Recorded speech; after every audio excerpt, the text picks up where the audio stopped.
COVID-19 has decimated air travel, diminished many important economic sectors like aviation, aerospace, tourism, and hospitality, disrupted the people-to-people exchanges that have over many decades brought our world closer together. We have to reconnect and to find ways to do so safely. This is primarily the responsibility of individual countries to do what we can to keep COVID-19 situation under control within our borders. But there are things that we need to do together with one another on international platforms. First, to build public and international support for the revival of safe travel. Second, to share best practices with regard to tools like testing, quarantine, vaccination. And third, to work on common standards and to harmonize our rules and procedures so that we simplify processes and reduce the cost for business. And that has been what we are working on at international platforms. We are incredibly proud of our contributions in the international arena in trying to manage the safe return to air travel by both passengers and crew members. We worked closely through the ICAO CAAS process to develop guidance and policy on how to safely enter the international airspace through the travel corridors. We've worked very closely with CAAPSCA, which is an organization with regulators and public health authorities and folks from industry to develop guidance documents that would allow us to enter what we hope is a bilateral or multilateral travel agreements where individuals can go from one country to another using a multi-layered risk mitigation strategy. As part of that, we dedicated some of our most special resources within the FAA, our people, providing subject matter expertise, individuals that could find the happy common ground between countries. But ultimately, the goal is the safe return to the air. For our commerce and our economy depends very much on moving people and goods about the world.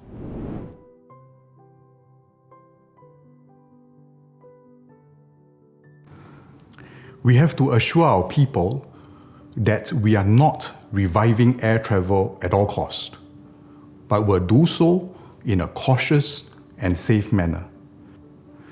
Based on our experience, there are 4 ways to do so.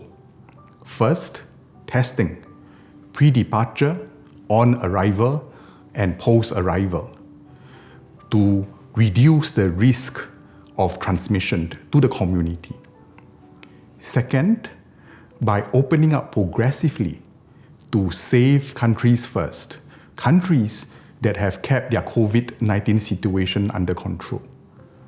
Third, through bubble wrapping and segregated travel.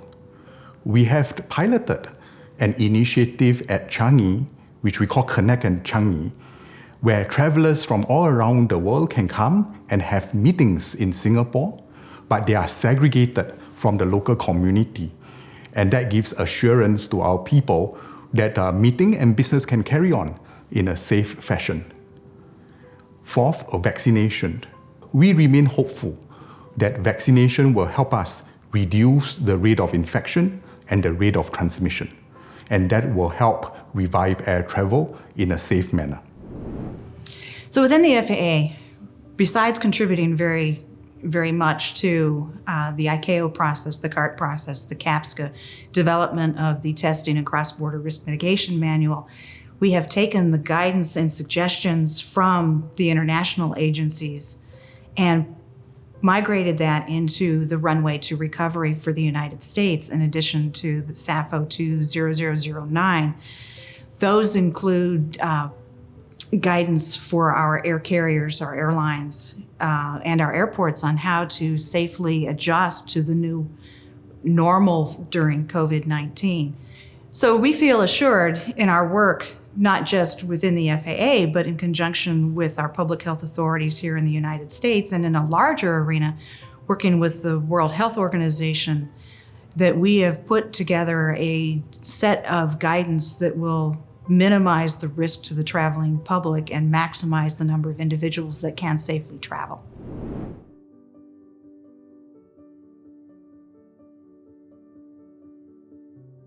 Our immediate priority is to look after our people, look after our workers, look after our companies, so that we can tide over this crisis together.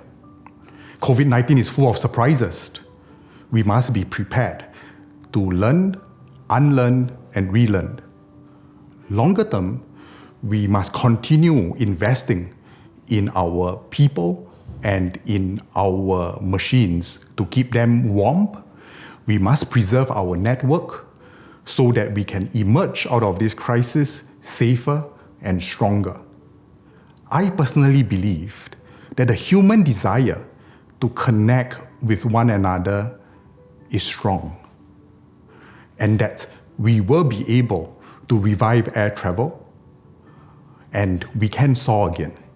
This I'm certain. So as we develop our vision for post-pandemic travel, we have certainly learned an incredible amount from COVID-19. But moving forward, we need to think about the next event. How do we prepare internationally for what might come next? If you can't learn from your past, you can't change your future. So it's incredibly vital that we learn from this and take those lessons to heart such that we can educate those that come behind us.